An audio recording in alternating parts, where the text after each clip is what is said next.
शहादत कहानी का अंत नहीं, शहादत पीढ़ियों के पराक्रम की शुरुआत है। शहादत प्रेरणा है शौर्य की कभी न खत्म होने वाले सिलसिले की। जब मैं 12वीं क्लास में पढ़ा था तो मैंने हंगपंग दादा के बारे में मैंने सुना, तो मेरा अंदर भी एक भावना है कि मैं भी देश के लिए कुछ करेगा। वो एक रेजिमेंट में एक आइकॉन बन गया, एक इंस्पिरेशन है।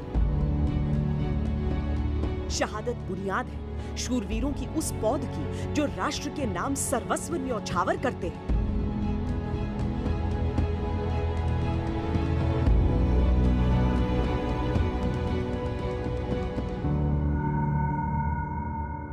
छब्बीस मई 2016 की रात उन्होंने अपने पोस्ट के नीचे बहुत सारे आतंकवादियों की हरकत देखी। आतंकवादियों ने भी देखा कि फौजी हैं, तो फायरिंग शुरू हुई। तो ये साइड से जाके इसने 2 उस टाइम आतंकवादी मारे और उसमें ये भी इंजर्ड हो गए। घायल होने के बावजूद वो डरे नहीं और वो आगे बढ़ते हुए तीसरा आतंकवादी जो कि एलसी की तरफ भाग रहा था उसे भी न्यूट्रलाइज किया। ये ऑपरेशन के दौरान उनको वीरगति प्राप्त हुई थी, उसके लिए उनका अशोक चक्र मिला था। आज देश के सबसे पूर्वी छोर के उस रेजिमेंट की कहानी जो अपने शहीदों पर फख्र करता है और अपने आज को कठिन से कठिन परिस्थिति में मुस्कुराकर जीना सिखाता है। हमारे लड़के they believe in live for today, वो आज के लिए जीते हैं।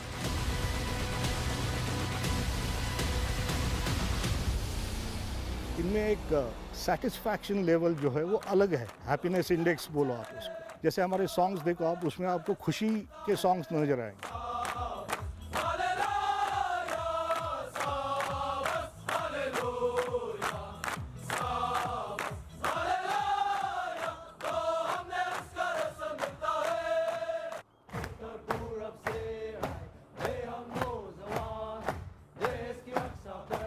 नमस्कार, जय हिंद, वंदे मातरम। यूं तो भारतीय सेना के जितने भी रेजिमेंट हैं शौर्य की किसी में कमी नहीं है, लेकिन ये एक ऐसा रेजिमेंट है जो हर फिक्र को सुरों में पिरोते चला जाता है। असम रेजिमेंट की कहानी लेकर हम आए हैं आपके सामने और यकीन मानिए एक एक किस्सा जो हम आपको सुनाएंगे आपने कभी नहीं सुना होगा।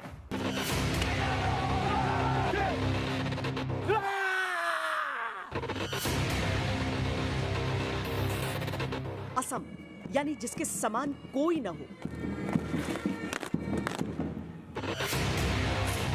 जो अतुलनीय हो,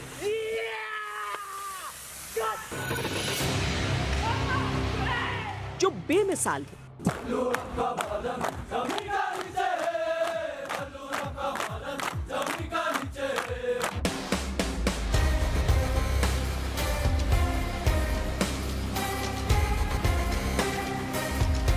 ऐसा ही है पूर्वोत्तर के 7 राज्यों के सैनिकों से सजा ये असम रेजिमेंट।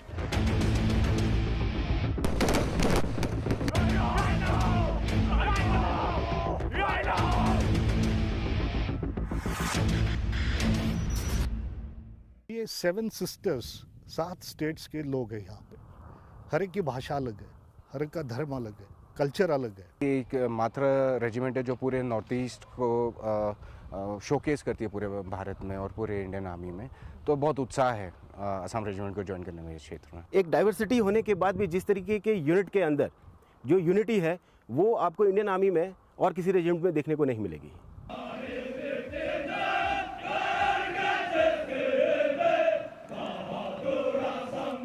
आप इन सैनिकों के आसपास कहीं भी हो, संगीत की धुन आपके कानों में घुलती रहेगी। चाहे हथियार लादकर ये दौड़ लगा रहे हों या फिर शरीर को परिश्रम से पत्थर बना रहे हों, कितनी भी मुश्किलें इन्हें घेर कर क्यों न खड़ी हो, मुस्कुराहट भी इनकी ट्रेनिंग का हिस्सा होती है।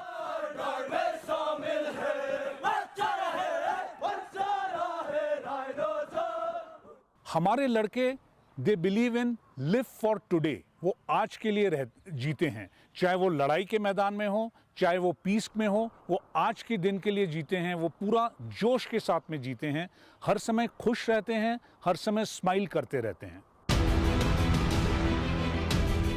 मुश्किलों में मुस्कुराने का ये मतलब बिल्कुल मत समझिए कि ये टफ नहीं है। रेजिमेंट का मैस्कट एक राइनो है। ये उसी से प्रेरणा पाते हैं, उसी की तरह ढलते हैं, वैसा ही बनने के लिए ट्रेनिंग करते हैं। राइनो एक ऐसा मैग्निफिसेंट जानवर है जिसको देखते ही एक प्रतीत होता है कि स्ट्रेंथ, ताकत, करेज, साहस और आर्डर, ये राइनो को देखते ही ये भावना उभर आती है। तो इसलिए हम राइनो सोल्जर्स करके इसका जो है कंपैरिजन करते हैं।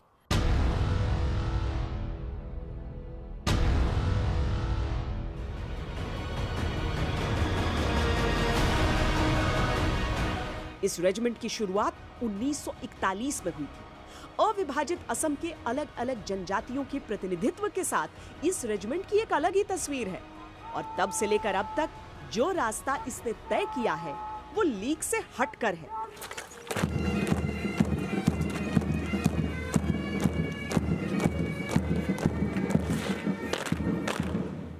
इनके चेहरों की मुस्कान या लबों के गाने पर मत जाइए। ये कितनी भी कठिन परिस्थिति में होते हैं, इनके चेहरों पर ऐसी ही मुस्कान होती है और इसी में वो गर्व महसूस करते हैं। यही इनकी सबसे बड़ी ताकत है।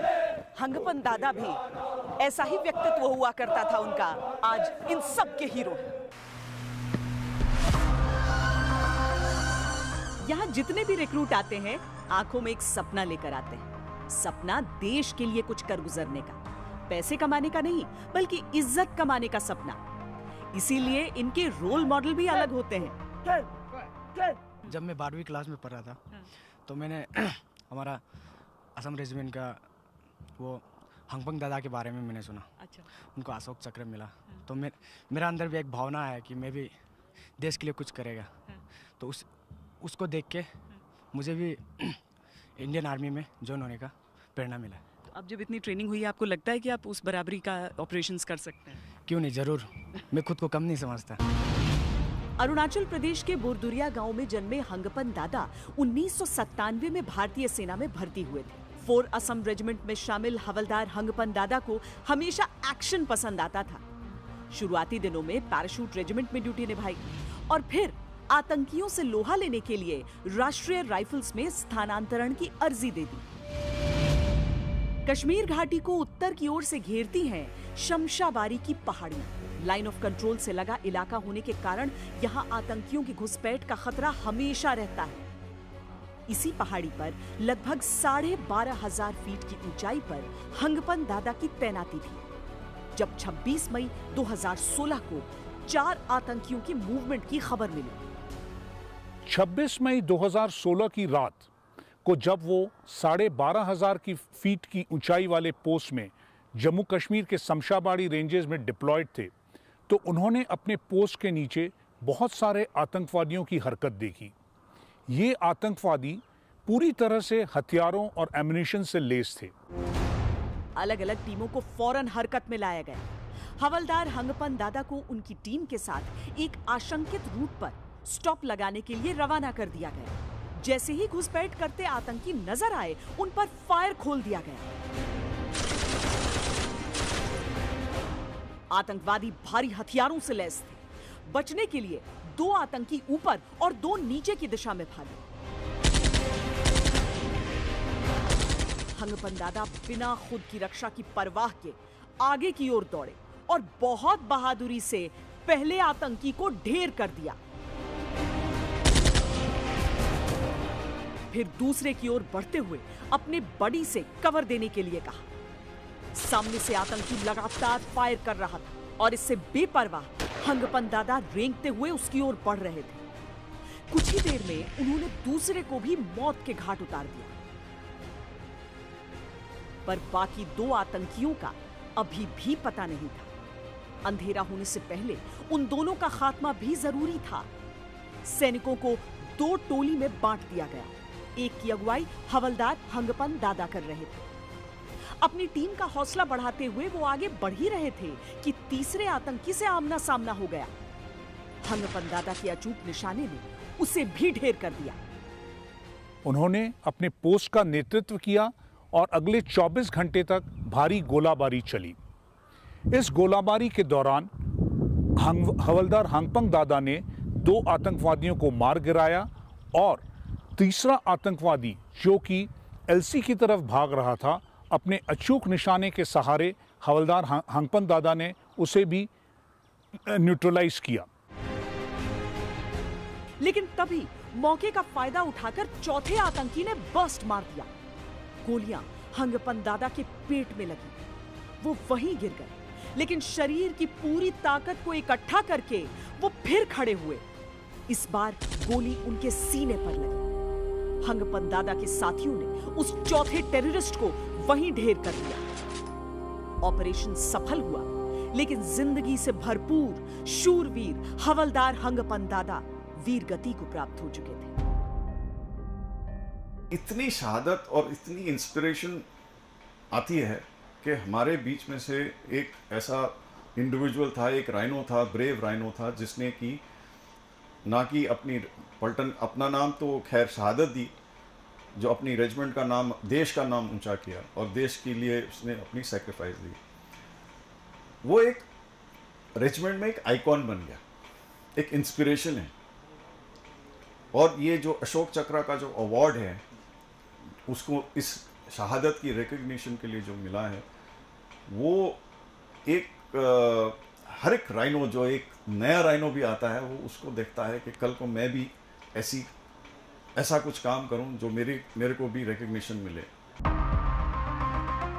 हांगपंग दादा जैसे वीर कभी दुनिया छोड़कर नहीं जाते। उनके किस्से उनके जैसे वीरों की नई पीढ़ी को पैदा करते हैं। उनका अंश हमेशा मां भारती के सपूतों में जीवित रहता है। आप कहां से हैं? मैं मणिपुर का हूँ। हाँ। मैं चंदेर डिस्ट्रिक्ट का आयांग विलेज का हूँ। आपने कब सोचा सेना में आने के लिए? मैं बचपन से इसे मकसद है कि मैं एक दिन तो मैं फौजी बनी, ऐसे सोच। अच्छा, आपके जहाँ से आप आते हैं वहाँ पर और भी फौजी थे पहले? हाँ, हमारा गांव में बहुत लोग थे। उन लोग ने असम रेजिमेंट का बारे में कुछ कहानी बताया। मैं भी सोचा दिल में सेना में घुसना चाहता हूँ और उसके अंदर में भी मैं असम रेजिमेंट को बहुत चाहता हूँ। अच्छा, आप बताइए कहाँ से? मिजोरम का है। मिजोरम से।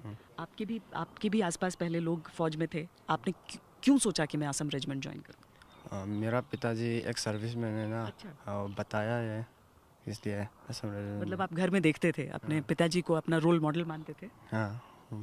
अब यहाँ पर आके कैसी ट्रेनिंग के बाद लग रहा है कि अब पूरा स्ट्रांग हो गए, तगड़ा हो गए? मजबूत बना दिया। हाँ। बिल्कुल बढ़िया है। ये एक अनोखा युद्ध घोष है, आप ध्यान देकर सुनिए तो ये राइनो कह रहे हैं। दरअसल इनके चार्ज को ही राइनो चार्ज कहा जाता है और यहाँ पर जितने भी जवान होते हैं इन्हें राइनो सोल्जर्स कहा जाता है। और एक जानवर नहीं बल्कि प्रकृति से जुड़ाव का ये पहलू आप देखिए कि उससे सीखना है कि एक सोल्जर किस तरह का होना चाहिए। असम रेजिमेंट की परंपरा बहुत ही अनूठी है। युवा रेजिमेंट होने के नाते लंबा चौड़ा इतिहास भले ही नहीं, लेकिन अपने वर्तमान को इन्होंने इतना निराला बनाया है कि इनकी पहचान अलग ही नजर आती है। यहाँ जो रिक्रूट हैं उन्हें राइनो कहा जाता है और जो सीओ यानी कमांडिंग ऑफिसर होते हैं उन्हें गांव बूढ़ा कहा जाता है। गांव बूढ़ा एक सम्मान के दर्जे पे कहा जाता है। हमारे पूर्वोत्तर नॉर्थ ईस्ट क्षेत्रों में हर जगह में स्टेट्स के अलावा जो सिस्टम है, गांव-गांव का सिस्टम है, तो उसमें जो बड़े बुजुर्ग हैं उनको बहुत सम्मान दिया जाता है। तो हम अपने एक एक बटालियन को खेल बोलते हैं या एक गांव की तरह ट्रीट करते हैं और उसमें जो सीनियर मोस्ट होता है उसको हम गांव बूढ़ा यानी विलेज एल्डर का उपाधि देते हैं और सब उसका आदेश, सब उसका रेस्पेक्ट करते हैं और उसके कहे हुए बातों के अनुसार हरकत करते हैं। रेजिमेंट की पहचान असम की शान राइनो से जुड़ी है। तगड़ा, तंदुरुस्त, ताकतवर राइनो जो अपना लक्ष्य पहचान लेने के बाद उस रास्ते से डिगता नहीं है। इसमें मैं दुश्मन को एक हिदायत देना चाहूंगा, राइनो को नीचे मत देखने देना, वरना बर्बाद करके ही छोड़ेगा। क्योंकि अगर एक बार नीचे देखा तो फिर वो राइनो की अटैक की जो पोजीशन है, राइनो नीचे सर करने के बाद ही अटैक करता है। तो जब तक हम आंख से आंख मिला के बात कर रहे हैं तब तक हम सुनने और समझने के लिए तैयार हैं। अगर हमने अपना सर नीचे किया तो हम हमले के लिए तैयार। तो हमारे सर झुकाने को कमजोरी समझने की गलती दुश्मन ना करे। जैसे आप वहाँ देख रहे हो राइनो, ये हमारा चिन्ह है, हमारा लोगो है। और राइनो भी क्या है, पीछे नहीं हटता है, ना ही दाहिने बाएं देखता है। एक बार आदेश मिल गया, हम सब राइनो हैं, एक बार आदेश मिल गया बस उसे करना है। ये है हमारा स्पेशलिटी, हमारा खासियत। राइनो एक ऐसा जानवर है जो कि स्ट्रेंथ, वाइटैलिटी, अडेप्टेबिलिटी ऐसी क्वालिटीज़ को दिखाता है। और क्योंकि ये इसी इलाके में पाया जाता है, इसीलिए इस शब्द को यूज़ किया गया हमारे वॉर क्राई के लिए। राइनो की अहमियत इतनी है कि ट्रेनिंग के कई पड़ाव इससे जुड़ते हैं। आपने बाकी रेजिमेंट्स के युद्ध घोष सुने हैं, कहीं जाट बलवान का नारा लगता है, कहीं राजा रामचंद्र की जय की जाती है, कहीं भारत माता की जय का उद्घोष होता है। लेकिन असम रेजिमेंट में वॉर क्राई है राइनो चार्ज। इसके बगैर तो असम रेजिमेंट में जीवन ही नहीं है, क्योंकि सुबह सुबह जब तक अब हम सुन नहीं लेते हैं, अगर आज मुझे कोई नहीं बोलेगा तो मैं शीशे के सामने शायद खुद को बोलना पड़ेगा, बिकॉज हमारा दिन ही इससे शुरू होता है और दिन इससे ख़त्म होता है।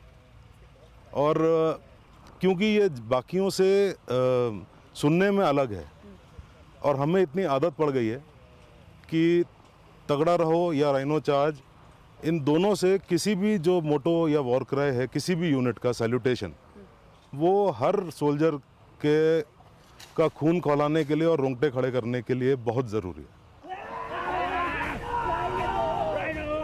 रेजिमेंट का आदर्श वाक्य उन्हें चरितार्थ करता है, असम विक्रम यानी असामान्य वीरता, जिसका परिचय रेजिमेंट के जवान पग पग पर देते रहते हैं। ये सारी चीजें केवल एक रेजिमेंट को अलग पहचान देने का प्रयास नहीं होती, बल्कि ये हर रेजिमेंट के सैनिकों के बुनियादी गुण होते हैं, जिन्हें बहुत बारीकी से समझकर एक रेजिमेंट की नीतियों में ढाला जाता है।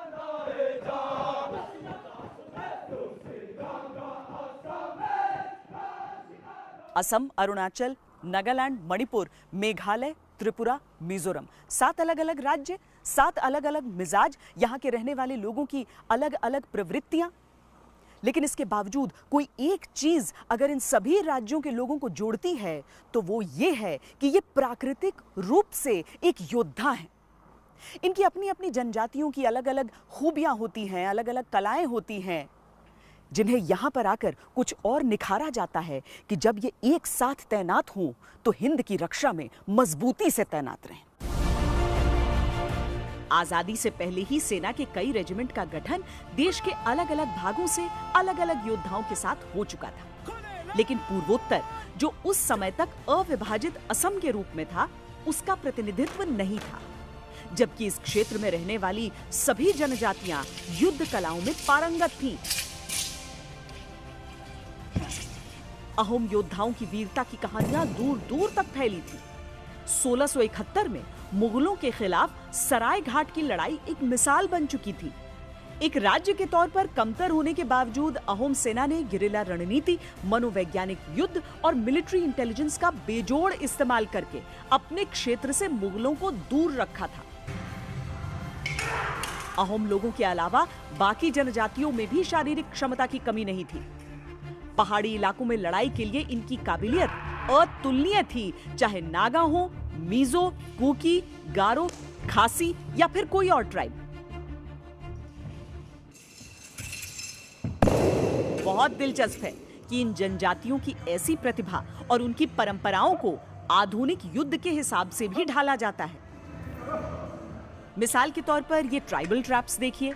प्राचीन वक्त में इनका प्रयोग कभी शिकार के लिए किया जाता था, कभी दुश्मन से बचाव के लिए।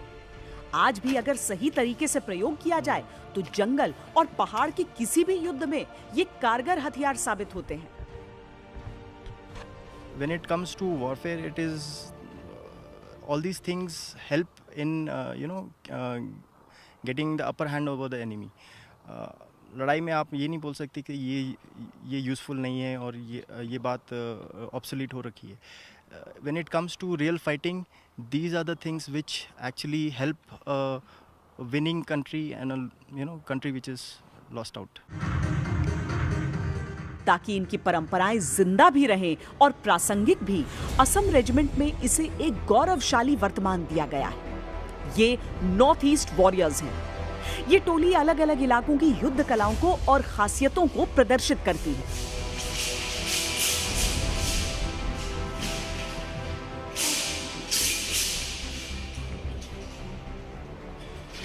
सेल्फ डिफेंस होता है, आत्मरक्षा, जो कि हम अपनी लड़ाई के दौरान दाव पेंच का इस्तेमाल करके कराटे के से इससे हम फ़ायदा ले सकते हैं। जैसे हमारा पंच की जब दुश्मन जब अटैक करता है तो आप इस कला को यूज कर सकते हैं। बाई चांस हमारा हथियार ख़त्म हो जाता है, गुत्थम गुत्था के लड़ाई में जब हमारा हाथ और पंच की अच्छा रहता है, उससे हम अपना सेल्फ डिफेंस कर सकते हैं। इसमें वुशु जैसे मार्शल आर्ट का प्रदर्शन है तो बॉडी बिल्डिंग की नुमाइश भी है।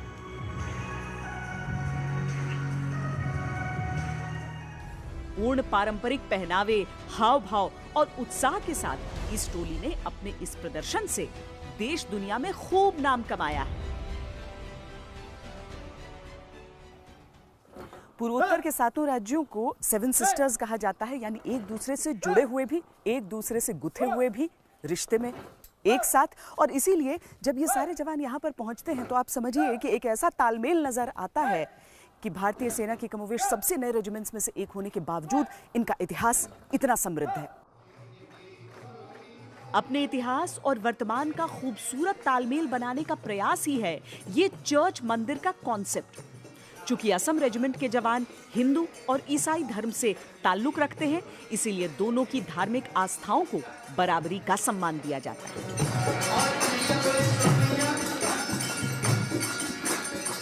जितना रम कर भजन गाए जाते हैं, उतनी ही चाव से क्वायर के सुर सजते हैं।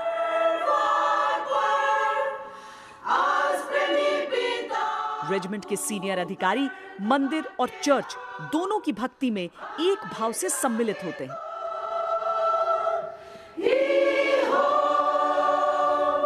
भारतीय सेना के हर फौजी की आस्था गहरी होती है, साथ ही होता है हर धर्म के लिए सम्मान और परम भक्ति केवल हिंदुस्तान के लिए।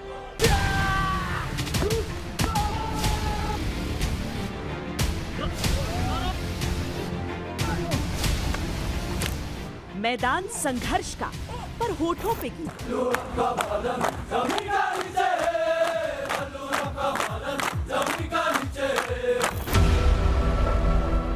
कठिनाई चरम पर, लेकिन चेहरे पर मुस्कान। वो कभी किसी मुश्किल से हारते नहीं, वो कभी किसी मुकाबले को टालते नहीं। वो अनोखे हैं, अनूठे हैं। वो भारतीय सेना के सिंगिंग सोल्जर्स हैं।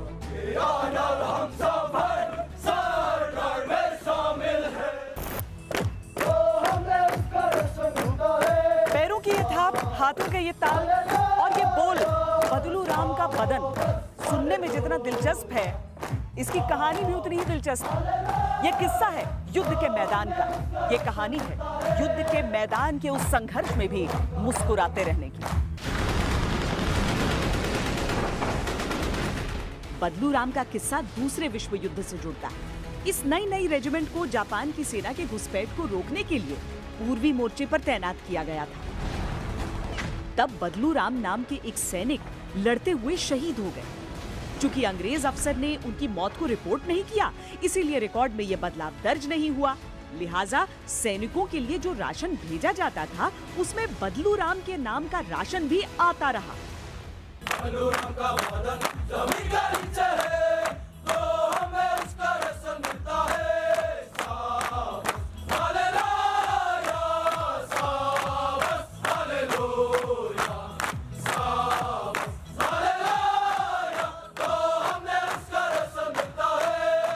बदलू राम असम रेजिमेंट के एक सोल्जर थे जो द्वितीय विश्व युद्ध में उन्होंने पार्ट लिया था और वो वीर गति को प्राप्त हुए थे।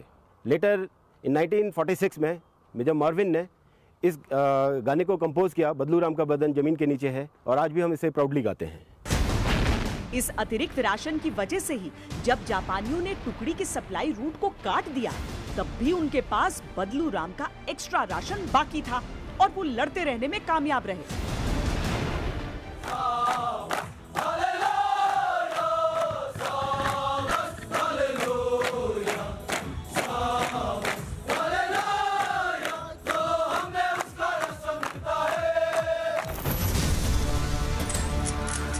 हाल में अमेरिकी सेना के साथ युद्धाभ्यास में असम रेजिमेंट की एक बटालियन ने शिरकत की थी। बदलू राम की धुन पर अमेरिकी सैनिक भी थिरक उठे थे।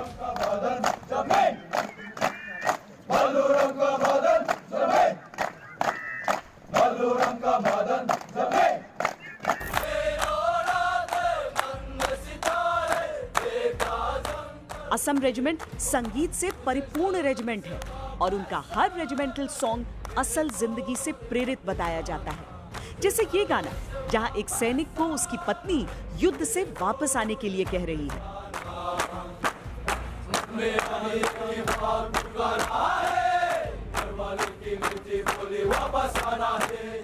बूटों की थाप से संगीत का निर्माण करते ये अद्भुत जवान जितने सुर में अपने रेजिमेंटल धुनों को गुनगुनाते हैं, रणभूमि में उतने ही खूंखार होते हैं।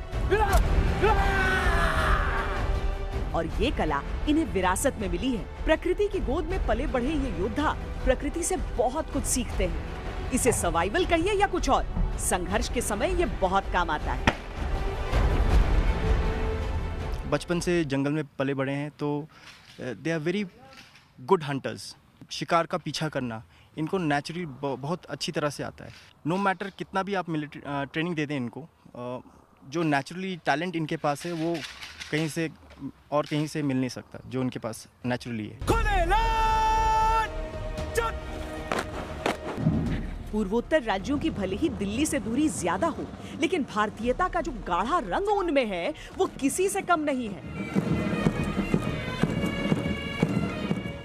हाँ, खान पान में फर्क जरूर होता है, और जहां तक भारतीय सेना का सवाल है तो सबको अगर मिलजुल कर लड़ना है तो मिलजुल कर खाना भी है।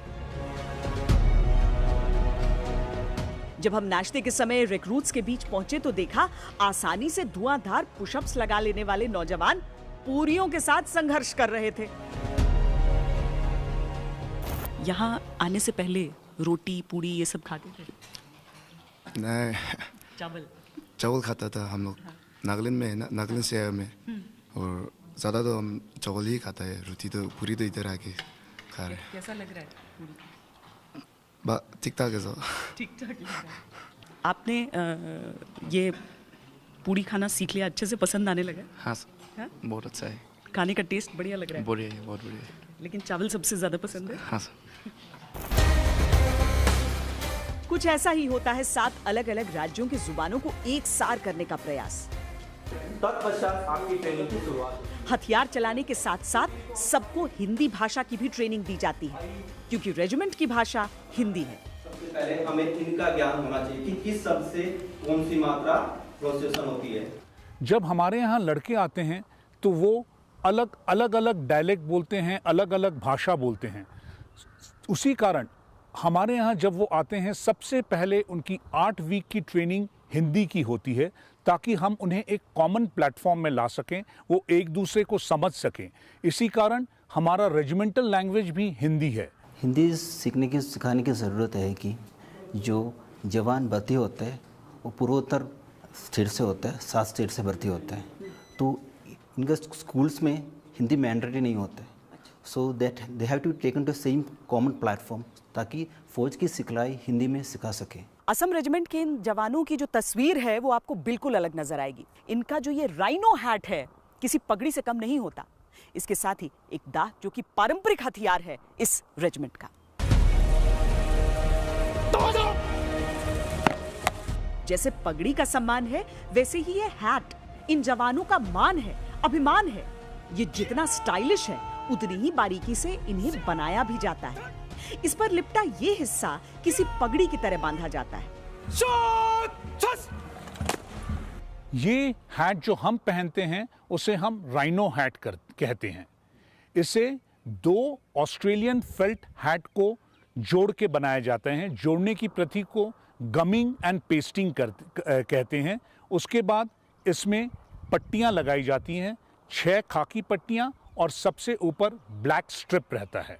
इनका एक पर्टिकुलर डिस्टेंस है आपस में जो हम मेंटेन करते हैं। इसके अलावा इसमें एक चिन स्ट्रैप रहता है जो कि चमड़े का होता है, और चिन स्ट्रैप के लेफ्ट साइड में एक बकल होता है जो कि पहनने के समय कानों के बीचों बीच आना चाहिए और चिन स्ट्रैप चिन के नीचे लगाया जाता है। साथ ही लेफ्ट साइड में एक ट्रायंगुलर काला रंग का पैच है जिसमें कि हमारा रेजिमेंटल मास्कॉट राइनो को लगाया जाता है। युद्ध के क्षेत्र में इनकी वर्दी सेना के बाकी रेजिमेंट्स की तरह ही होती है, लेकिन खास मौकों का ये पहनावा रेजिमेंट की शान से जुड़ा होता है।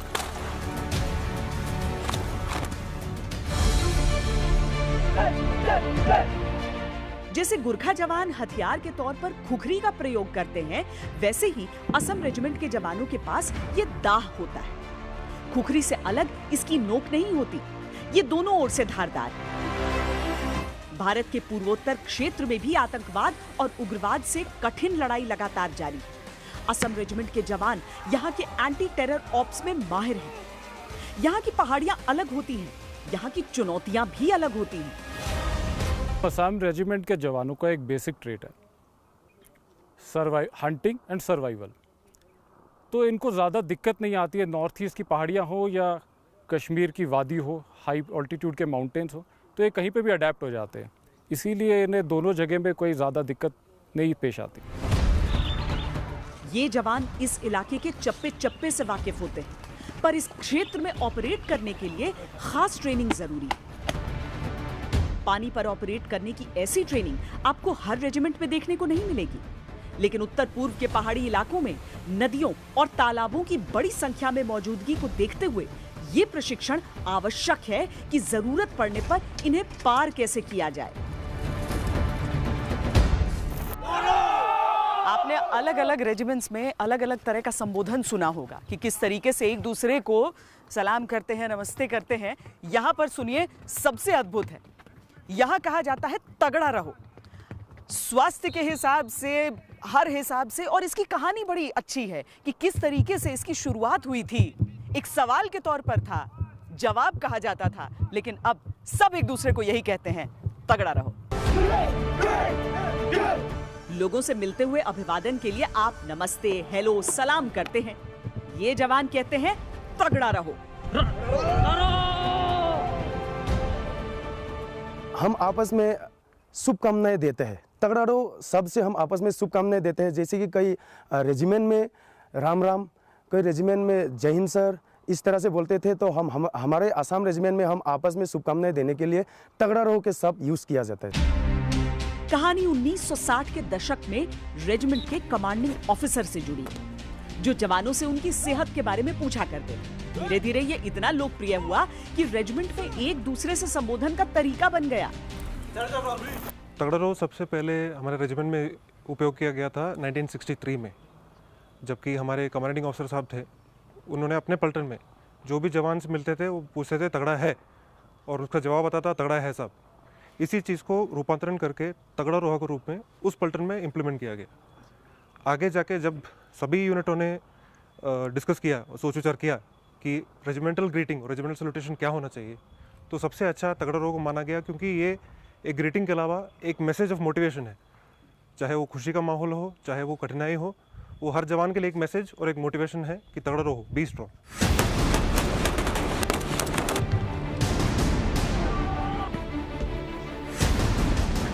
फौजी हैं तो फिट हैं का फलसफा तो होता ही है।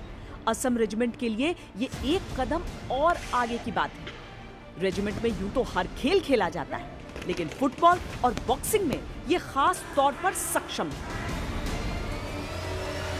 खास करके हमारा नॉर्थ ईस्ट का बॉक्सर जो है पहला से थोड़ा सा अपना टैलेंट अलग हो जाता है, तो हम इधर से आके फिर दूसरा वो लोग को बेसिक देखते हुए हम फिर सिखा देता है। तो इसलिए वो लोग नेशनल लेवल या इंटरनेशनल लेवल में भी पार्टिसिपेट करता है और अपना रेजिमेंट का या इंडिया के लिए नाम ऊंचा करता है। खिलाड़ियों को हर तरह के उपकरण और एक्सपोजर दिया जाता है ताकि वो अंतर्राष्ट्रीय मंच पर भी बेहतरीन प्रदर्शन कर सकें। दरअसल पूर्वोत्तर के राज्यों में प्रतिस्पर्धा का जो भाव है वो स्पिरिट खेल और युद्ध के मैदान दोनों में काम आती है। भारतीय सेना का पहला दायित्व होता है युद्ध लड़ना और उसकी तैयारियां हमेशा चलती रहती हैं। इस रेजिमेंट को भी अभी तक जितनी लड़ाइयां लड़नी पड़ी हैं, हर जगह इन्होंने खुद को साबित किया है। 1971 के युद्ध में जब पूर्वी मोर्चे पर भीषण लड़ाई चल रही थी, तब पश्चिमी मोर्चे पर भी पाकिस्तान का धोखा जारी था। एक ऐसी ही लड़ाई है छंब की लड़ाई, जिसे ये रेजिमेंट खासकर हमेशा याद रखना चाहती है।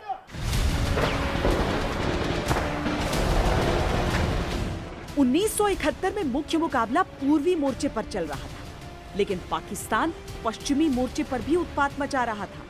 यहाँ छंब में उसकी कारस्तानी का माकूल जवाब दे रहे थे 5 असम के जवान। छंब का इलाका, ये मुनव्वर तवी जो एरिया है, अखनूर का सेक्टर बनता है, इसमें 5 एसएम को डिप्लॉय किया गया था। 5 एसएम तब 191 ब्रिगेड उसका हिस्सा थी। अब इनको जो टास्क दिया गया था कि ये एक डिफेंस इख्तियार करेंगे और उस डिफेंस के थ्रू हमारी फ़ौजें जो हैं पाकिस्तान की तरफ जाएंगी। सो जब अटैक आया उनकी पाकिस्तान की 23 इन्फेंट्री डिवीज़न का, तो हमारे जवानों ने उसको काफ़ी देर तक मुकाबला किया, क्योंकि उस 3 तारीख की रात प्रिपरेशन चल रही थी, माइनफील्ड्स ले हो रही थी। तो जब अटैक आया तो बहादुरी का सामना किया हमने, उनको कम से कम 4 दिन रोका। 1971 में 5वीं असम इकलौती इन्फेंट्री बटालियन थी जिसे जम्मू कश्मीर सेक्टर में बैटल ऑनर से सम्मानित किया गया था। असम रेजिमेंट के पास ऐसी कई कामयाबियां हैं जो उसके छोटे से इतिहास को गौरवशाली बना देती है। आजादी के समय रेजिमेंट की केवल 3 बटालियन थे, लेकिन आज असम रेजिमेंट के 25 बटालियन हैं। इनमें 15 रेगुलर बटालियन हैं, राष्ट्रीय राइफल्स की 3 बटालियन, क्षेत्रीय सेना की 5 और अरुणाचल स्काउट्स की 2। शुरुआती दिनों में पूर्वोत्तर के 7 राज्यों के वीर इस रेजिमेंट में शामिल होते थे, लेकिन भारत में विलय के बाद अब सिक्किम के नौजवान भी इस रेजिमेंट का हिस्सा बनते हैं। अनेकता में एकता केवल एक वाक्य नहीं है, यही भारत की सच्ची तस्वीर है। ये जो वीर हमारे देश के कोने कोने से, सुदूर इलाकों से निकल कर आते हैं, उसी से बनती है हिंदुस्तान की ताकत। आज के लिए इतना ही। अभिमन्यु शर्मा और कैमरा पर्सन योगेंद्र सिंह, हितेश कुमार के साथ मुझे दीजिए इजाजत। वंदे मातरम।